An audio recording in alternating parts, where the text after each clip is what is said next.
नमस्कार आदाब दोस्तों। चलिए आज 27 मार्च शाम देश की बड़ी खबरें हम आपके सामने लेकर के आ गए हैं। सबसे पहली और बड़ी खबर, पश्चिम बंगाल में होने वाली 30 सीटों के पहले चरण के मतदान को लेकर के चुनाव आयोग ने अपना एक डाटा रिलीज कर दिया है। यहां पर कितने प्रतिशत मतदान हुआ है इसकी जानकारी हम आपको आगे देंगे। वहीं दूसरी बड़ी खबर आ रही है दोस्तों, पश्चिम बंगाल में पहले चरण की 30 सीटों पर हो रहे चुनाव में गड़बड़ी को लेकर के टीएमसी ने चुनाव आयोग में शिकायत दर्ज कर दी है। किस तरह से कहां-कहां ये मामला हुआ है आगे हम आपको बताएंगे। वहीं अगली बड़ी खबर पश्चिम बंगाल से ही आ रही है, जहां पर टीएमसी के ऑफिस में भयंकर हंगामा शुरू हुआ है।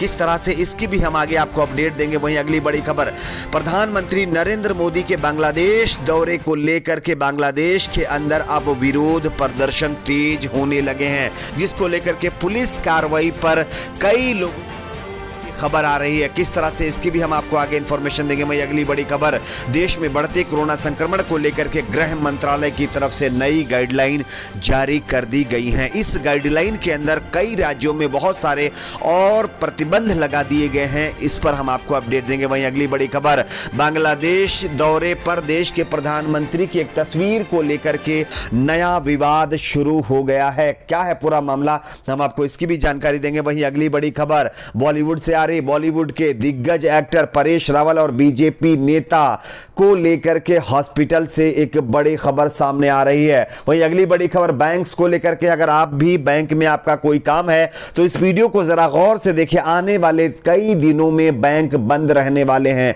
कितने दिन, किस किस दिन बंद होंगे, इसकी हम आपको विस्तार से जानकारी देंगे। लेकिन उससे पहले एक छोटी सी रिक्वेस्ट करेंगे, आप इस वीडियो को लाइक करके चैनल को सब्सक्राइब जरूर कर लीजिए। पश्चिम बंगाल में होने वाले विधानसभा चुनाव के पहले चरण के मतदान चल रहे हैं। 30 सीटों पर चुनाव हो रहा है। यहां पर वोट लोग बढ़ चढ़कर हिस्सा ले रहे हैं। अभी तक की जानकारी के मुताबिक 4 बजे तक की जो अपडेट सामने आ रही है उसके मुताबिक लगभग 50% से ज्यादा मतदान अभी तक हो चुका है, जो कि अच्छी बात टीएमसी के लिए है, क्योंकि लोग बाहर निकल रहे हैं वोट करने के लिए। तो ये जो है डाटा रिलीज किया गया, जिसमें बताया गया है 4 बजे तक 50% से ज्यादा वोट अभी तक पड़ चुका है। बात करते हैं अगली बड़ी खबर की। टीएमसी ने चुनाव आयोग से अब जाकर के शिकायत की है कि बीजेपी अपने लोगों को यहां जहां चुनाव हो रहे वहां घुसा करके चुनाव में गड़बड़ी करवाना चाहती है। आप इस खबर को देखिए। तृणमूल कांग्रेस ने शुक्रवार को चुनाव आयोग में शिकायत कर भाजपा पर आरोप लगाया है कि वह पश्चिम बंगाल के पूर्वी मेदिनीपुर जिले में अपराधियों को शरण दे रही है ताकि हिंसा कराई जा सके। टीएमसी के राज्यसभा सांसद डेरेक ओब्रायन और लोकसभा की सांसद काकोली घोष दस्तीदार ने संवाददाताओं से कहा है कि चुनाव से पहले कोलकाता और पड़ोसी जिलों में पूर्वी मेदिनीपुर में कुछ लोगों को लाने की खबरें सामने आई हैं। चुनाव आयोग के अधिकारियों से मुलाकात करने के बाद घोष दस्तीदार ने कहा कि हमें सूचना है कि पताशपुर, एगरा, भगवानपुर, खजूरी और खजूरी के अंदर गड़बड़ियां फैलाने के लिए कुछ बाहरी लोग लाए गए हैं। स्थानीय घरों में कई बाहरी लोग ठहरे हुए हैं। यह चुनाव दिशा निर्देशों का पूरी तरह से उल्लंघन है। उन्होंने मांग की कि शनिवार को जिन विधानसभा क्षेत्रों में चुनाव होने वाला है वहां अतिरिक्त केंद्रीय बलों की तैनाती की जानी चाहिए। तो यह एक गड़बड़ी का नया मामला सामने आया, जहां पर टीएमसी ने आरोप लगाया कि बीजेपी कुछ बाहरी लोगों को अलग अलग जगहों पर रख रही है, जिसकी वजह से चुनाव में गड़बड़ी कराई जा सके। खैर, अब देखना यह है चुनाव आयोग इस मामले को कैसे निपटता है, किस तरह से इस पर संज्ञान लेता है।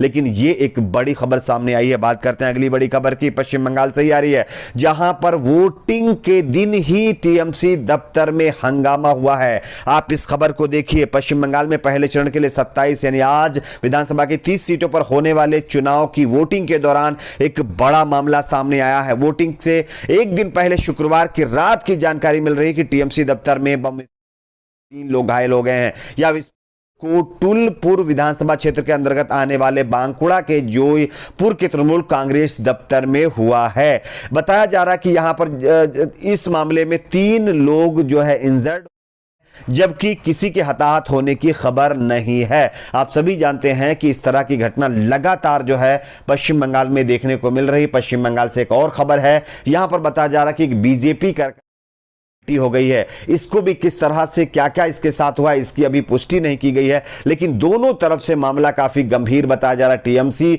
लगा रही है बीजेपी के ऊपर आरोप और बीजेपी टीएमसी के ऊपर आरोप लगा रही है। बात करते हैं अगली बड़ी खबर की। बांग्लादेश दौरे से पहले ही जिस तरह की आशंका जताई जा रही थी उसी तरह के मामले सामने आ रहे हैं। बताया जा रहा है कि बांग्लादेश में प्रधानमंत्री नरेंद्र मोदी के खिलाफ अब विरोध प्रदर्शन और तेज हो गया। आप इस खबर को देखिए। बांग्लादेश के चिट्टा गांव में शुक्रवार को प्रधानमंत्री नरेंद्र मोदी के दौरे के खिलाफ विरोध प्रदर्शन हो रहे थे, जिसके चलते पुलिस ने लोगों पर कार्रवाई करते हुए रबड़ की, बताया जा रहा है, बुलेट दागी, जिसमें 4 लोगों की खबर सामने आ रही है। इस बात की एक पुलिस अधिकारी ने दी है। पुलिस अधिकारी रफीकुल इस्लाम ने कहा है कि हमें भीड़ को तितर बितर करने के लिए यानी बुलेट दागनी पड़ी, क्योंकि वो पुलिस स्टेशन में लोग आ गए थे और तोड़फोड़ करने लगे थे, जिसके चलते इस तरह की कार्रवाई करनी पड़ी है। चिट्टा गांव के एक अन्य पुलिसकर्मी मोहम्मद अलाउद्दीन ने कहा है कि 8 लोग इसमें घायल हुए हैं, जबकि 4 लोग हमारे बीच नहीं रहे हैं। तो ये एक बड़ा मामला सामने आया है।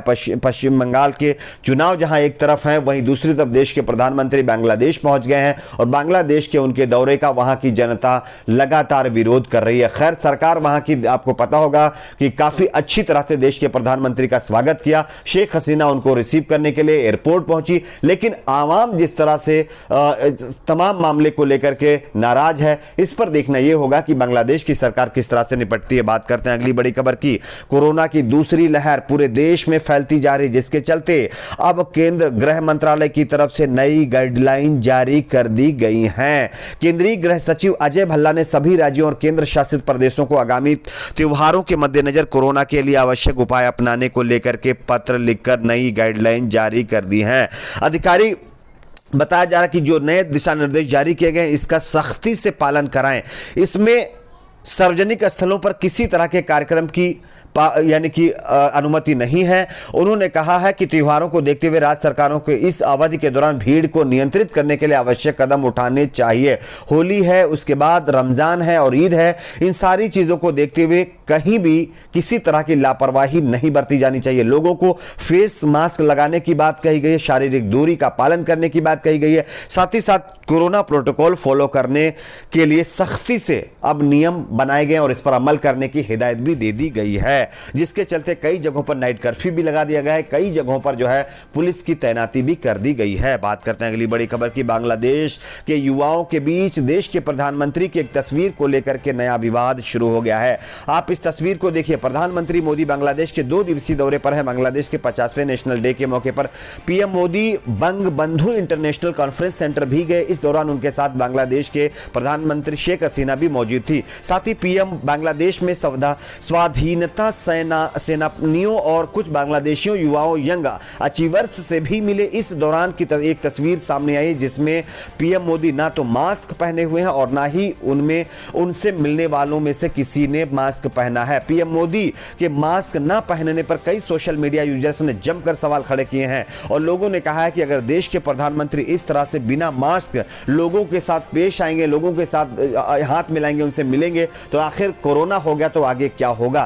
खैर, बात करते हैं अगली बड़ी खबर की। बॉलीवुड से आ रही बॉलीवुड के दिग्गज नेता और बीजेपी के नेता एक्टर परेश रावल को कोरोना हो गया है। अभी 2 दिन पहले ही आमिर खान कोरोना पॉजिटिव पाए गए थे। अब जानकारी मिल रही है कि परेश रावल भी कोरोना पॉजिटिव हो गए हैं, जिससे पूरी बीजेपी में हड़कंप मच गया है। उन्होंने खुद इस बात की जानकारी दी। उन्होंने ट्विटर पर लिखा है कि दुर्भाग्यपूर्ण मैं कोरोना पॉजिटिव हो गया है। मेरे संपर्क में आने वाले सभी लोग अपनी जांच करा लें। तो एक और नया मामला सामने आया है। बात करते हैं बैंकों के बंद होने की खबर। आप सभी को पता होगा, लगातार सोशल मीडिया पर वायरल हो रही है। अब आपको बता दूं, कल यानी कि आज 27 मार्च अगले 10 दिनों तक बैंक का कामकाज बंद रहने वाला है, जिसमें बताया जा रहा है कि 10 दिनों में बहुत सारी मुश्किल आने वाली है, जिसमें 2 दिन का टाइम है। बैंक से जुड़े काम आप सभी लोग निपटा लें। इस पर आपकी क्या राय है नीचे कमेंट बॉक्स में जरूर बताएं। वीडियो को लाइक, शेयर, चैनल को सब्सक्राइब जरूर करें।